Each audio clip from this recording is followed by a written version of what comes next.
काटना चाहिए। देखो ना, पूरी जिंदगी ये मन कहता है ये कर लो, ये मिल जाए, ये मिल जाए। आप लोग ना पूरी जिंदगी मन की ही इच्छाएं पूरी करती हो मैया, और शरीर पूरा हो जाता है पर मन की इच्छाएं पूरी नहीं होती। शरीर तो 100 रुपए की साड़ी से भी ढक जाता है, पर 1000 रुपए की हो, 2000 की हो, 10,000 की हो, ये कौन चाहता है? मन चाहता। इतना सा पैंडल पहनोगी सोने का तो भी सुहागन रहोगी, पर इतना बड़ा हो सबको दिखे, ये कौन चाहता है? मन चाहता है। गुजारा तो घास की झोपड़ी में भी हो जाता है, पर आलीशान बंगला हो, ये कौन चाहता है? यात्राएं तो साइकिल से भी हो जाती हैं, पैदल भी हो जाती हैं, पर गाड़ी हो बड़ी सी 10 लाख की, 20 लाख की, 50 लाख की, कौन चाहता है? बोलो मेरी माँ। पूरी जिंदगी आपने मन की गुलामी करी है, पूरी जिंदगी, और मन का पेट तो कभी भरा ही नहीं। बड़े बड़े राजाओं का नहीं भरा। अच्छा, जरूरतें पूरी हो सकती हैं सबकी, पर इच्छाएं पूरी नहीं हो सकती। इसलिए जरूरतें पूरी करनी चाहिए। इच्छाएं, जरूरतें तो भिखारी की पूरी हो जाती हैं, और इच्छाएं तो राजाओं की भी अधूरी रह जाती हैं। इसलिए जिंदगी जरूरत के हिसाब से जीनी चाहिए, इच्छाओं के हिसाब से। जो व्यक्ति इच्छाओं के हिसाब से जिंदगी जीता है वही इस दुनिया में सबसे अधिक दुखी है। हमारी जरूरत क्या है? जरूरत है रोटी, कपड़ा और मकान। खाने को रोटी मिले, पहनने को कपड़ा मिले, और बढ़िया छोटा सा घर हो, बढ़िया बच्चे पढ़ते लिखते हो, खुशहाल जीवन हो, ये सबकी जरूरतें हैं। पर इच्छाएं नहीं, नहीं हमारा घर अब छोटा पड़ रहा, जरा बड़ा होना चाहिए, जरा ये होना चाहिए। इन इच्छाओं की पूर्ति में आज लोग लग गए, इसलिए लोग परेशान हैं। इसलिए हम क्या है मैया? परेशान हैं।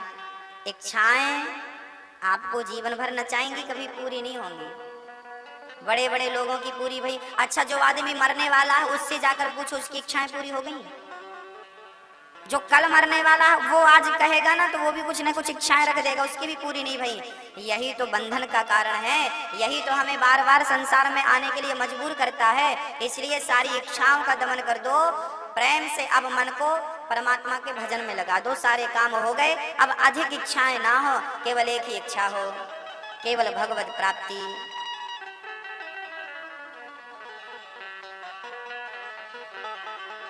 क्योंकि मन बड़ा पापी है और बाद में पश्चाताप करने से भी कुछ मिलने वाला नहीं।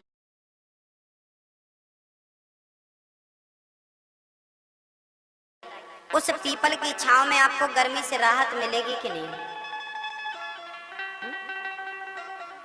गर्मी तो सब जगह होती है, पर पीपल के नीचे, नीम के नीचे, आम के नीचे, वटवृक्ष के नीचे जरा गर्मी का प्रभाव कम होता है। गर्मियों में हम एसी चलाएं तो एसी के पास भी, एसी की हवा पे भी गर्मी का प्रभाव, टेम्परेचर कम हो जाता है, कम होता है। हाँ या ना?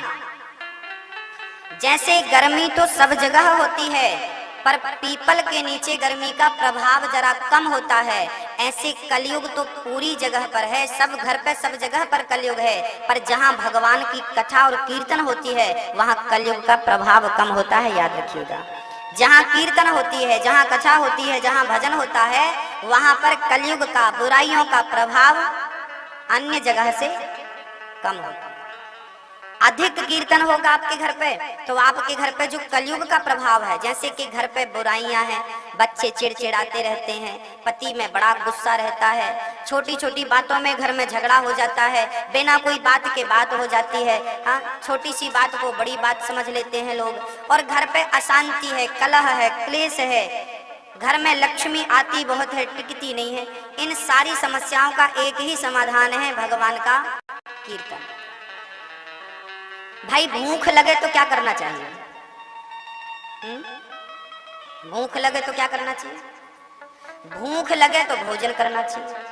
प्यास लगे तो, प्यास की एक ही दवाई है पानी, भूख की एक ही दवाई है भोजन।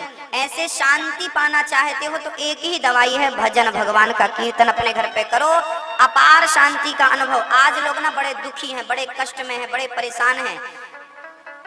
पर कीर्तन नहीं करते अपने घर। उनको परेशानी अच्छी लगती है, वो परेशान रहना मंजूर कर लेंगे पर कीर्तन नहीं करेंगे अपने घर। और मैं आपको स्टाम्प पेपर में लिखकर साइन कर सकता हूं कि 15 दिन तक आप रेगुलर कीर्तन करिए और आप देखेंगे कि इन 15 दिनों में आपके घर में कितना परिवर्तन हुआ, बच्चों में, पति में, सास में, आप स्वयं आप अपने आप में परिवर्तन महसूस करेंगे। भगवान का नाम यूं ही दुनिया नहीं जपती मेरी माँ, कुछ तो चमत्कार है, कुछ तो असर है उस नाम का। इसलिए तो लोग आपके बाप दादे भी जपते आ रहे हैं, आप भी जपती जा रही हो। उसी नाम के तो पत्थर भी पानी में तर गए।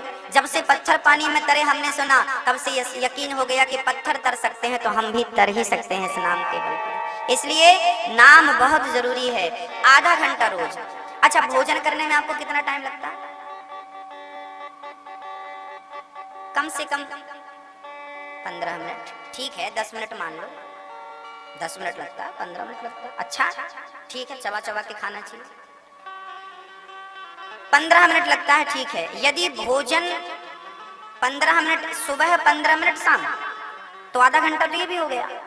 यदि आप भोजन के लिए आधा घंटा निकाल सकते हैं तो भजन के लिए क्यों नहीं?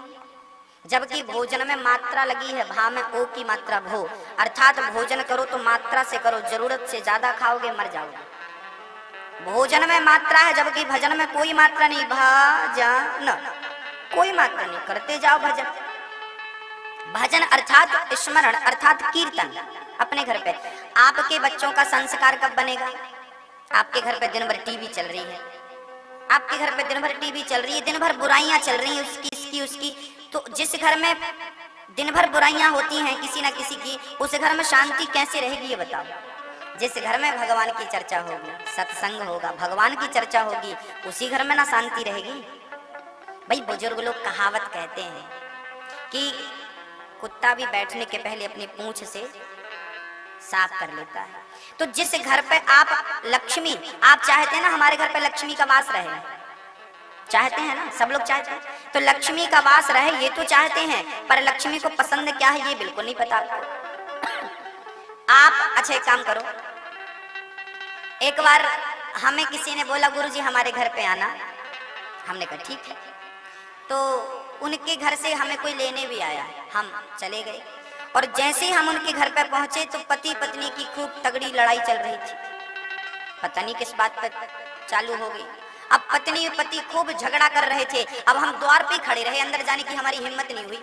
अब वो झगड़े ही करते रहे। तब हमको लगा, हम जाने लगे। बेटा उनका बोला गुरुजी आप आओ अंदर। हमने कहा पहले ये सुलझ जाए फिर आएंगे, अभी आएंगे तो क्या होगा। हम वापस आ गए। आप भी उस घर में क्यों जाएंगे जिस घर में झगड़ा, कोई घर में आपस में झगड़ा करो तो आप जाएंगे? नहीं भाई साहब, ठीक नहीं।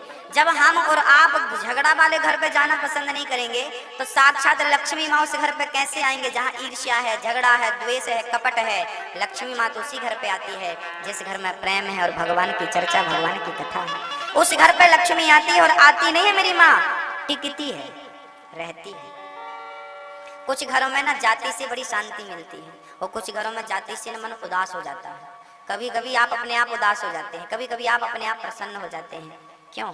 इसके पीछे कारण क्या है? इसके पीछे कारण ये है कि हम अच्छे माहौल पे रहेंगे, अच्छे लोगों के बीच में रहेंगे तो अच्छा वातावरण हमारे भीतर प्रवेश करेगा और एक पॉजिटिव ऊर्जा हमें प्राप्त होगी, सकारात्मक सोच रहेगी, दृष्टिकोण रहेगा।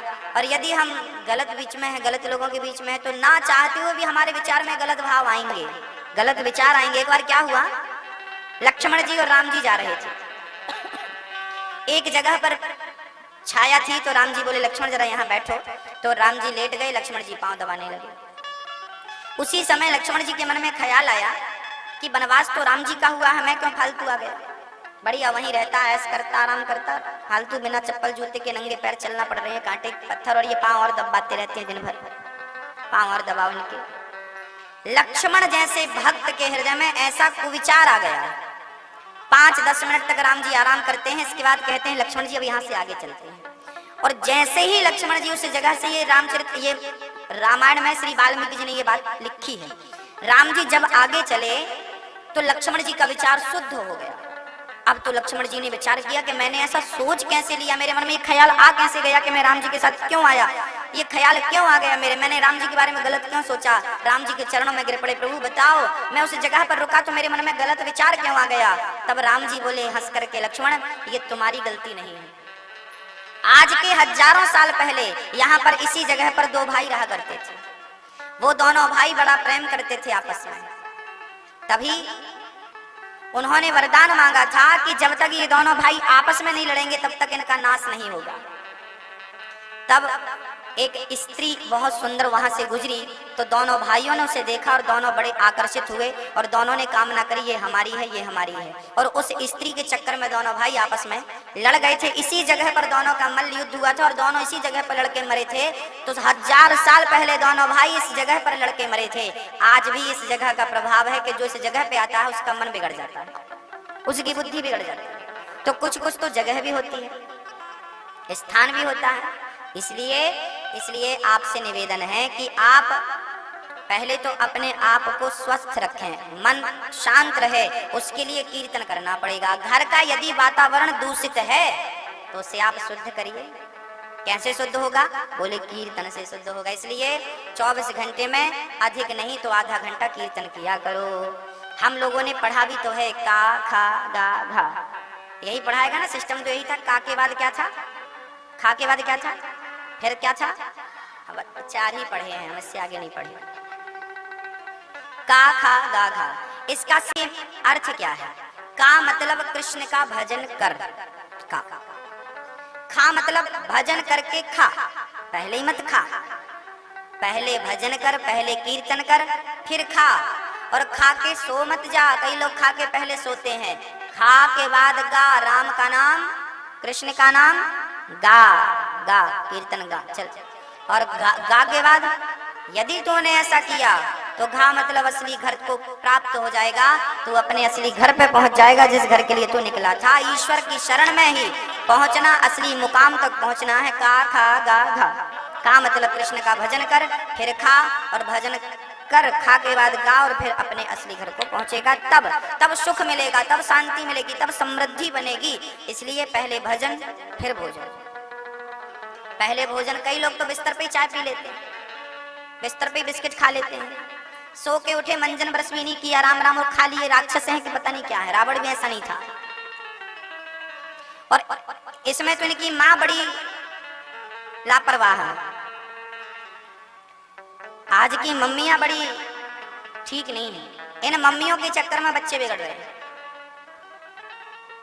बेटे ने चाय मांगी बिस्तर पे तो माँ ने लाके दे दी, अरे थप्पड़ देना चाहिए उसको एक। बिस्तर पे चाय चाहिए। हम लोगों ने पूरी इतनी जिंदगी गुजार दी, आज तक उठते ही बिस्तर पर चाय नहीं पी कर लो। उठ के सबसे पहले हाथ जोड़कर भगवान का धन्यवाद दिया कि प्रभु आज की सुबह देखी है तेरी बदौलत। पहले पृथ्वी माँ को प्रणाम किया है, पहले भगवान का धन्यवाद दिया है, उसके बाद स्नान ध्यान किया है, पूजा पाठ करी, उसके बाद पानी पिया है। बिस्तर पे चाय और बिस्तर पे बिस्किट नहीं खाए। ये संस्कार हमारे माँ बाप ने तो नहीं दिए, आपने दिए अपने बच्चों को, अच्छी बात है। हमारे जो सनातन धर्म के नियम है ना, वो बहुत आवश्यक है, सबके लिए आवश्यक है। भगवान का धन्यवाद देना जरूरी है। ये देखो, ये बिजली जल रही है, इसका बिल देना पड़ेगा। पर सूर्य भगवान सुबह से लेकर शाम तक प्रकाश देते हैं, आज तक कोई बिल दिया आप लोगों ने? बिल जमा किया मैया जी? नहीं ना। अरे ये बिजली जलती है तो इसका बिल देना पड़ता है। सूर्य भगवान ने प्रकाश दिया, बिल नहीं दिया तो कम से कम 1 लोटा जल ही चढ़ा दो उनको। जल चढ़ाकर सूर्य भगवान का धन्यवाद दो कि हे प्रभु आप रोज आकर के हमारे जीवन को प्रकाशित करते हैं, हमारे जीवन में खुशियों का प्रकाश भरते हैं, आपका धन्यवाद।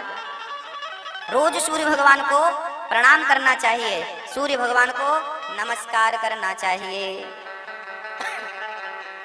और रोज भगवान के पास जाकर भगवान की पूजा स्नान ध्यान करके निवृत्त होइए। उसके बाद भगवान से प्रार्थना करना चाहिए, त्वमेव माता च पिता त्वमेव। हे प्रभु आप ही हमारे पिता हैं, आप ही हमारी माँ हैं, हमारी बुद्धि पवित्र रहे, हमसे जीवन में कोई अपराध ना हो, ये प्रार्थना रोज करनी चाहिए। आप भगवान के पास हाथ जोड़ के प्रार्थना करते हैं कि नहीं? क्या कहते हैं प्रार्थना में? क्या कहते हैं? प्रभु काम धाम नहीं चल रहा, जरा चलाओ, ये काम नहीं हो रहा, चलाओ, कराओ। हम फिजूल की चीजें, व्यर्थ की चीजें परमात्मा से मांगते हैं। कभी हाथ जोड़ा करो और भगवान के सामने हाथ जोड़कर कहा करो, हे प्रभु आप ही हमारे माँ हैं, आप ही हमारे पिता हैं, आप ही हमारे सर्वस्व हैं। हे प्रभु मेरे से किसी का दिल ना दुखे, मेरी वाणी से कभी असत्य ना निकले, मेरे कान किसी की बुराई निंदा ना सुने। हे प्रभु समाज की सेवा कर सकूं, लोगों के काम आ सकूं, मुझे इस योग्य बनाना कि मैं दूसरों के काम आ सकूं, किसी की आंखों के आंसू पहुंच सकूं, इस योग्य मुझे बनाना। ये प्रार्थना रोज भगवान से करनी चाहिए और इस प्रार्थना पर कायम रहना चाहिए। हम ये प्रार्थनाएं करते नहीं, हमें जरूरत ही नहीं पड़ती। श्री सुखदेव भगवान कहते हैं, करदम जी के पुत्र श्री कपिल भगवान ने अपनी माँ को कहा, माँ यदि मन को वश में करना चाहती हो तो कीर्तन करो, अधिक से अधिक कथा सुनो, और जिस दिन मन वश में हो गया। अच्छा, भगवान आपसे कितने दूर है? कभी आपने विचार किया इस बात पर? ईश्वर हमसे बिल्कुल दूर नहीं है, मन के वश में होने की देर है। जिस दिन मन कंट्रोल हो जाएगा। अच्छा एक बात बताओ, सुई हिल रही हो तो क्या हिलती हुई सुई में धागा जा सकता है कोई जो डाल दे हिलती हुई इसमें धागा? मेरी माँ, यदि धागे को सुई के भीतर डालना है छेद से, तो सुई को स्थिर करना पड़ेगा। ऐसे ही मन यदि हिल रहा है तो परमात्मा भीतर कैसे प्रवेश करेंगे, हृदय में कैसे पहुंचेंगे? मन को पहले कंट्रोल, मन को पहले वश में करो, स्थिर करो। जैसे सुई स्थिर है तो धागा गया, मन स्थिर होगा तो परमात्मा अंदर जाएगा। मन स्थिर होगा नहीं, ईश्वर कैसे अंदर जाएगा? तो सबसे पहले तुम मन को स्थिर करो, और ये काम आप लोग कर सकते हैं। बताओ, आप लोग अपने मन को अपने वश में कर सकते हैं कि नहीं? कौन कौन कर सकता है? जो कर सकता है वो हाथ उठाए, हमें बताए। जो कर सकता है वो हाथ उठाए। आप नहीं कर सकती मैया जी? उठाओ, हाथ उठाओ। सब कर सकते हैं। आप सभी लोग अपने मन को कंट्रोल कर सकते हैं, अपने मन को वश में कर सकते हैं। आप करना चाहते नहीं, आपने अभी तक इसका कोई उपाय किया ही नहीं। अब जैसा हम कहते हैं वैसा करो। मन देखिए, आप लोग जो है ना कोई साधारण नहीं है मेरी माँ। आप जितनी स्त्रियां यहाँ बैठी हैं ना, सबकी सब सीता हैं आप लोग। जितनी शक्ति माता सीता में थी उतनी ही शक्ति आप लोगों के अंदर है। जितनी शक्ति भगवान राम में थी उतनी ही शक्ति जितने यहाँ पुरुष बैठे हैं सबके भीतर उतनी ही शक्ति आज भी है। बस फर्क इतना है कि उन्होंने अपने आप को पहचान लिया था, आपने अपने आप को पहचाना नहीं। उन्होंने अपनी शक्ति का, पावर का सदुपयोग किया था, जबकि आपने नहीं किया। एक छोटा सा एग्जाम्पल दे रहा हूं। लक्ष्मण जी की पत्नी का नाम क्या था? और मेघनाथ की पत्नी का नाम? सिलोचना। कहते हैं सिलोचना जितनी बड़ी पतिव्रता थी, उर्मिला भी उतनी ही बड़ी पतिव्रता थी। उर्मिला जितनी बड़ी पतिव्रता थी उतनी ही बड़ी सिलोचना। ये एक्चुअली लक्ष्मण जी का जो विवाह है ना, वो पहले सिलोचना से ही होने वाला था। मेघनाथ की जो पत्नी है ना, नांग कन्या है। सिलोचना के पिता का नाम था वासुकी। वासुकी नांग की कन्या है सिलोचना। तो लक्ष्मण जी भी शेष अवतार हैं, शेष नांग के अवतार हैं, और ये भी नांगों की कन्या है। तो यहाँ इनका विवाह ठीक था। तो वासुकी जो थे वो अपनी पुत्री का विवाह लक्ष्मण जी से ही करने वाले थे, पर एक बार मेघनाथ ने नाग लोक में जाकर उत्पात किया और इसने शर्त रखी कि ये सिलोचना का हमसे विवाह करो, नहीं तो हम तुम सबको मार डालेंगे। तो फिर वासुकी ने ठीक है, चलो भाई यदि बेटी देने से सब बच रहे हैं तो ठीक है। तो जबरदस्ती वासुकी ने सिलोचना का मेघनाथ के साथ विवाह कर दिया। सती सिलोचना बहुत बड़ी पतिव्रता थी। उर्मिला का विवाह लक्ष्मण जी से हुआ। अब यहाँ ये भी पतिव्रता है, यहाँ उर्मिला भी पतिव्रता है। इन दोनों का पातिव्रत जो धर्म था, जो शक्ति थी ना, बिल्कुल बराबर थी। एक रत्ती कम नहीं थी और एक रत्ती ज्यादा नहीं थी। पर मेघनाथ मर गया और लक्ष्मण जी बच गए। बाद में यही प्रश्न उर्मिला ने राम से पूछा था, सिलोचना ने। जब मेघनाथ को श्री लक्ष्मण जी ने मार दिया, तो मेघनाथ जब मरा था ना, तो मेघनाथ का एक हाथ कट करके सिलोचना की गोद में गिरा था। लक्ष्मण जी ने बाण मारा तो सिर कट गया, और दूसरा बाण मारा तो हाथ कट करके सिलोचना की गोद में गिरा, और सिलोचना की गोद में गिर करके वो हाथ सिलोचना के सामने लिखकर कहने लगा कि मैं मर चुका हूं, तुम्हारा पति मतलब मेघनाथ मर गया। सिलोचना अपने पति का हाथ लेकर चल पड़ी रामा दल की ओर पहुंच गई। बंदर भालू हंसने लगे, देखो आगे वहां पर धड़ तो था पर मेघनाथ का सिर कहीं सिलोचना को मिला नहीं, और सिलोचना तो अपने आप को सती करने गई थी, सती होने गई थी, और सती तब हो सकती है जब पति का सिर हो, तो पति का सिर मिला नहीं। तब राम जी से गुहार लगाई कि राम मेरे पति का सिर वापस करो। बंदर भालू सब खड़े हैं, टुकुर टुकुर देख रहे हैं। राम जी समझ गए कि ये पतिव्रता है, इससे पंगा लेना। अच्छा, मेघ श्री लक्ष्मण जी डर रहे थे कि कहीं ये श्राप देके भस्म ना कर दे। उर्मिला सिलोचना चाहती ना तो लक्ष्मण जी को भस्म कर सकती थी अपने श्राप से, इतनी बड़ी पतिव्रता थी। पर विधि के विधान को उसने हस्तक्षेप नहीं किया, जो था ठीक है। उसने सिर मांगा, चिता बनाई, चिता पर बैठ गई और पति का सिर गोद पर रख लिया। और उर्मिला ने कहा, हे अग्नि देवता, मैंने सच्चे मन से अपने पति की आराधना की हो और मैं सही पतिव्रता हूं, तो चिता पे आग लग जाए। चिता पे आग लग गई। तभी बंदर भालू आए और बंदर भालू कहने लगी, तू सच्ची पतिव्रता है तो तेरे पति का सिर पे जो तेरी गोद में जो पति का सिर मेघनाथ का सिर है, जरा इसे हंसाकर तो दिखा। उर्मिला को चुनौती दे दी बंदर भालुओं ने कि बड़ी पतिव्रता हो तो जरा अपने पति का सिर, कटा हुआ सिर को जरा हंसाकर दिखाओ, तब जाने कि तुम पतिव्रता हो। तुम्हारा पति तो बड़ा दुष्ट था मेघनाथ, तुम कैसे पतिव्रता हो गई। तब मेघनाथ के सिर को हाथ में लिया, चिता जल रही थी सिलोचना ने, और कहा, प्राणनाथ जरा हंस करके इन्हें बता दीजिए,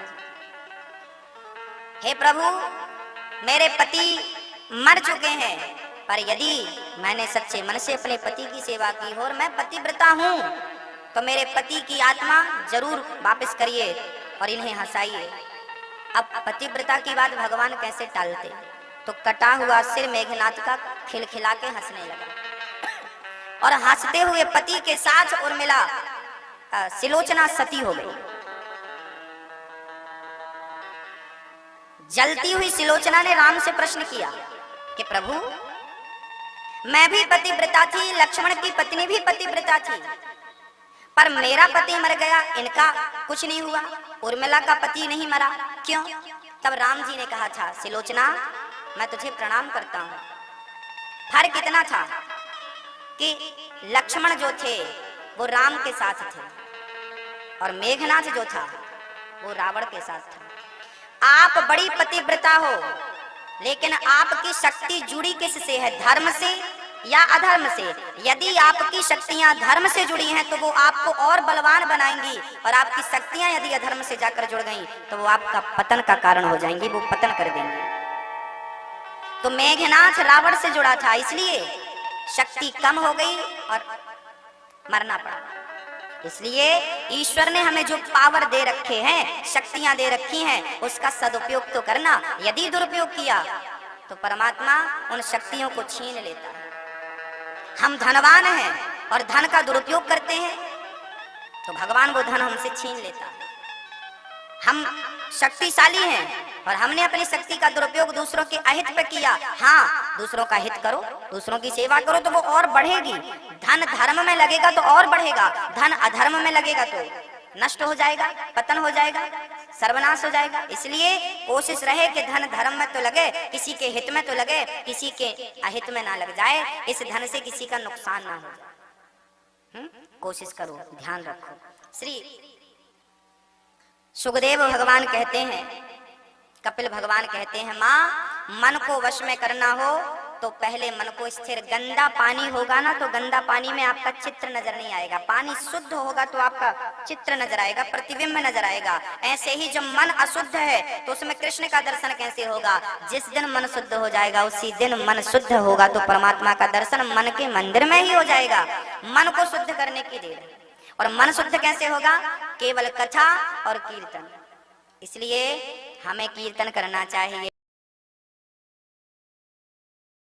दक्ष की सबसे छोटी पुत्री का नाम है सती। सती का विवाह भगवान शिव से संपन्न हुआ। जो सती थी,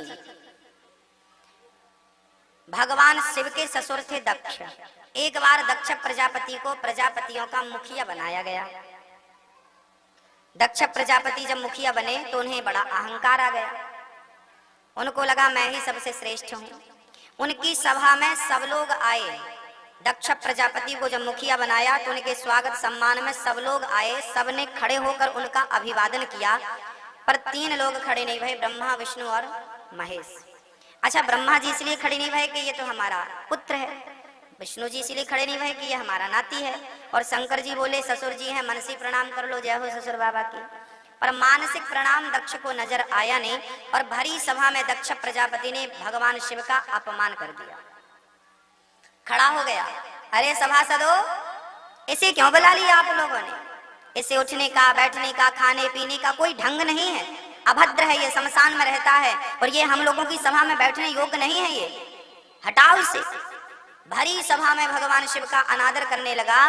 दक्ष प्रजापति ने अपमान किया, पर धन्य थे भगवान शिव कि भरी सभा में ससुर जी गालियां दे रहे थे और शंकर जी चुपचाप प्रसन्न चित्त से सुन रहे थे। कोई प्रत्युत्तर नहीं दिया, जवाब नहीं दिया। क्यों? हर जगह जवाब देना भी नहीं चाहिए, हर जगह बोलना भी नहीं चाहिए। जहां जरूरत है वहीं बोलना चाहिए। भगवान शिव को लगा यहाँ बोलने से कोई अर्थ नहीं है, इसलिए शंकर जी चुप रहे।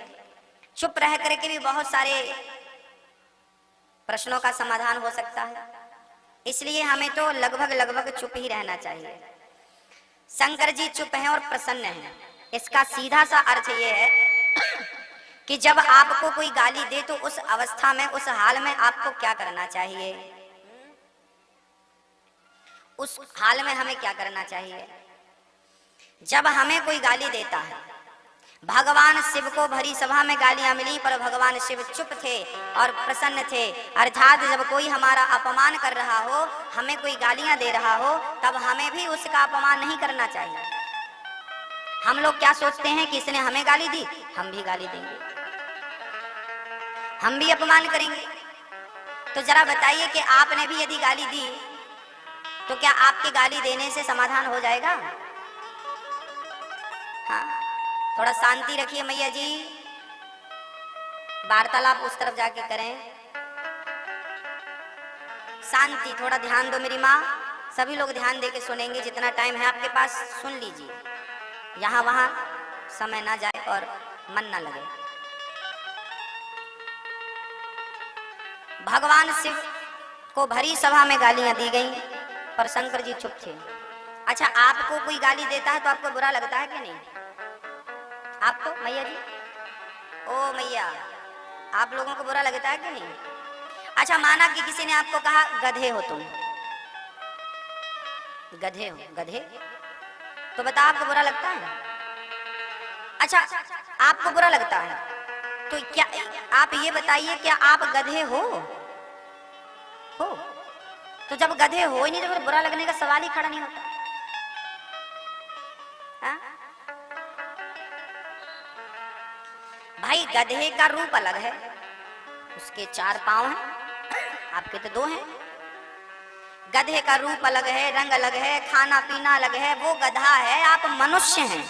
और किसी ने आपको कह दिया गधे तो आपको बुरा लग जाए, आप तो झगड़ा करने लगते हैं। अच्छा, आप उस टाइम तक गधे होते नहीं है जब तक आपको कोई गधा कहता है। आप गधे तब बनते हैं जब आपने स्वीकार, मुझे गधा आप गधे हो गए। अब सचमुच आप गधे हो गए, अब गधों के लक्षण आपके अंदर आ गए।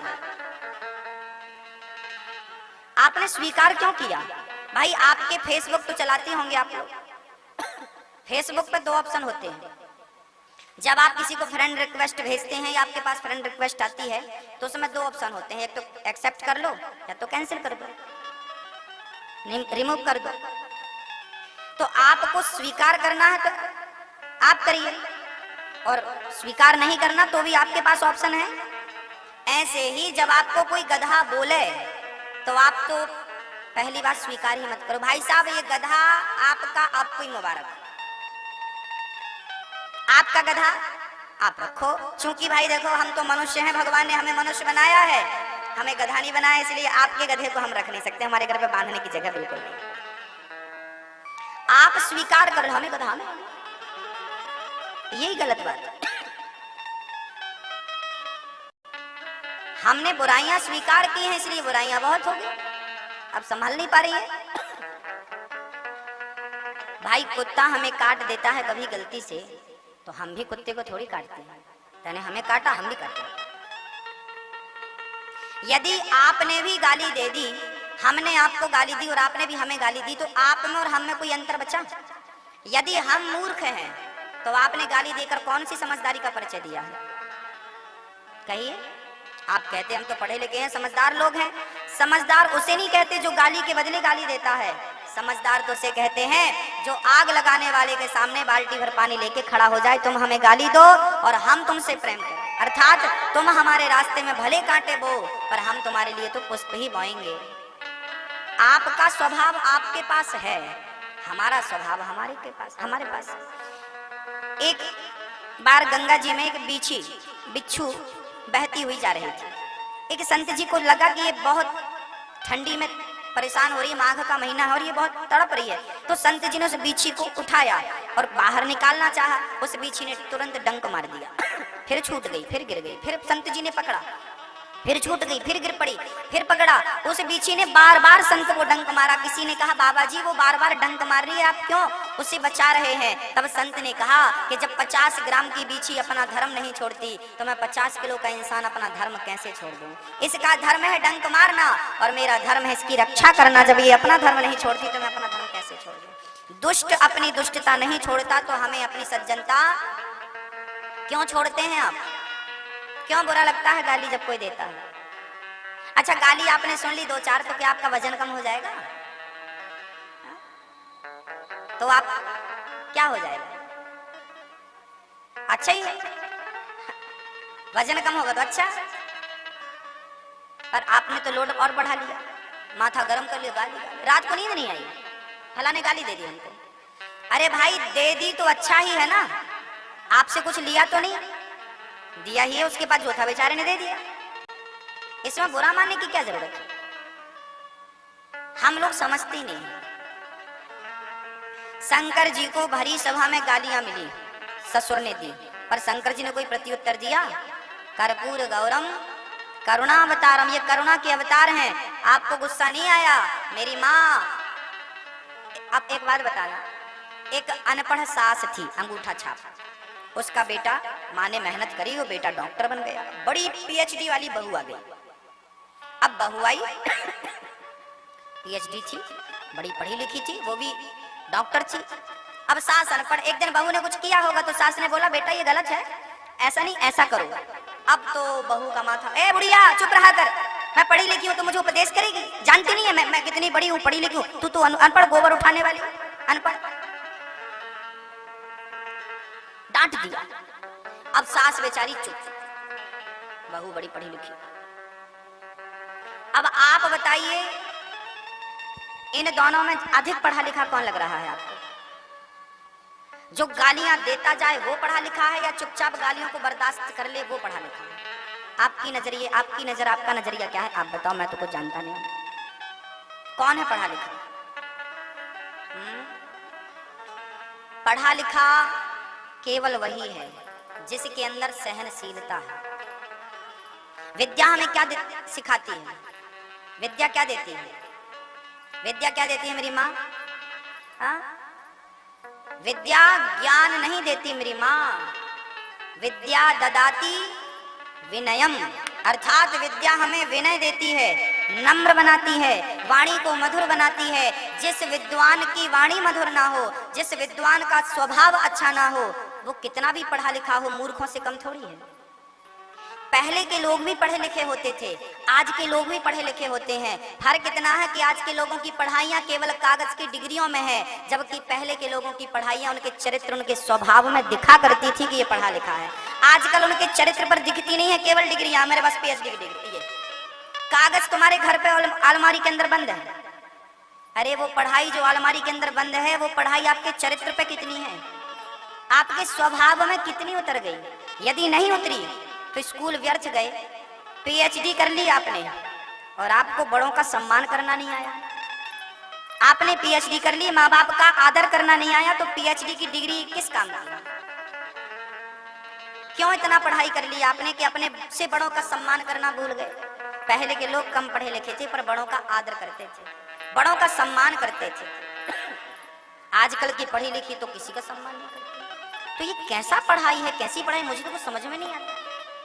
हमारे शास्त्रों ने तो कहा है, पहले जब हम पढ़ने गए थे तो हमें 7वीं क्लास में ना शिष्टाचार का पाठ पढ़ाया गया था।